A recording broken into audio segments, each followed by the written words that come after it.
العيون هي نافذة الروح، وهي أكتر حاجة بتلفت نظرنا لما بنبص لبعض عليها من حيث الحجم واللون والشكل. من حيث الحجم، في مثلا حد بيكون عيونه صغيرة، على الأغلب صاحب العيون الصغيرة بيكون شخصية انطوائية وصعب تعبر عن مشاعرها، عشان كده بياخد مني وقت ومجهود أكتر في إنه يعبر عن الأشياء أو يعبر عن مشاعره عموما، الحاجات اللي هو بيحس بيها أو بيفكر فيها.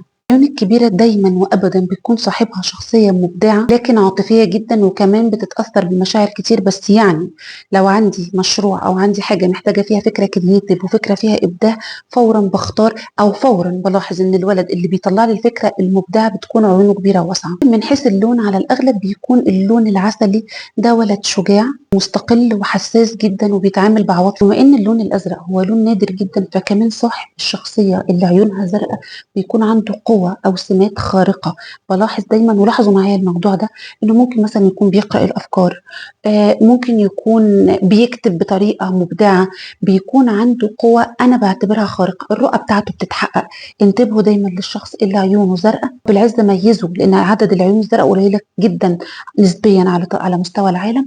فالشخص اللي عيونه زرقاء دائما بيكون عنده قوة خارقة. العيون الخضراء بيكون روحاني جدا، بيحب الحاجات الروحانية، بيحب الأماكن الدينية أيا كان دينه.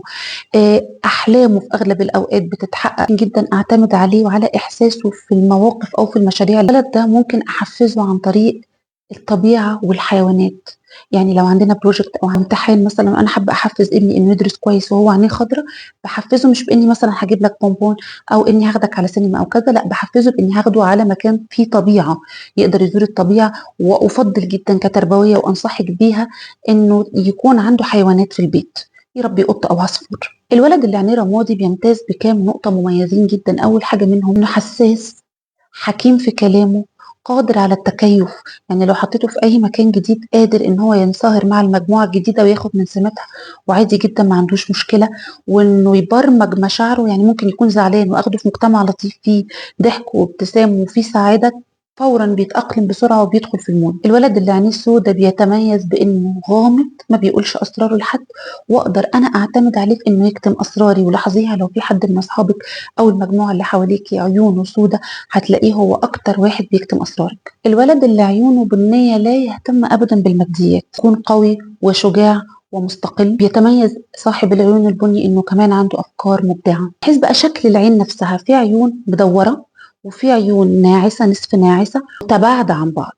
لو العيون اللي بتعامل معاها مدورة كاملة، ده بيكون ذكي وعاطفي وخصب جدا. يعني ممكن لو عندي موضوع تعبير مثلا إبداعي أو رواية قصة أو كذا، ممكن أعتمد أو بلاحظ إن أكتر ولد بيتفاعل معايا في الحاجات اللي فيها إبداع وطلاقة لسان صاحب العيون المدورة. وكمان الأستاذ بيهتم أكتر بالجنس الآخر، ولو موجود، لو هو ولد وموجود حواليه مجموعة بنات، بلاحظ إن حتة الإبداع عنده بتزيد. علشان كده لو أنا ابني فيه الصفة دي، أفضل إن أنا مفصلهوش عن البنات، لأن وجوده مع الجنس الآخر بيخليه يعبر عن نفسه أكتر ويبدع أكتر. لو نصف مغلقة أو ناعسة، تكون ذاكرة جيدة جدا، بيكون بيتعلم أكتر من لغة في نفس الوقت، يحب التغيير دايما وما بيقدرش يثبت على روتين، يكون عنده قدرة كبيرة جدا على التركيز. لو العيون صغيرة وبعيدة عن بعض، على الأغلب بيكون شخص بسيط جدا ومعرفي وصادق. تعالي أديكي مثال من الشكل واللون والحجم على بعض. يعني لو عندي ولد عيونه مدورة وكبيرة ولونها بني، ده أقدر أحلل شخصيته منها إزاي. ده عنده ذكاء إبداعي، بيطلع لي أفكار إبداعية. أبعد تماما عن إني أغريب أي ماديات، لأنه اهتماماته مش الماديات. ده عنده شخصية قوية ومستقلة، يعني مش هيقبل إن أنا أبدأ مباشرة معاه في قلب النشاط إن أنا أساعده، هيحب في البداية إنه يعتمد على نفسه.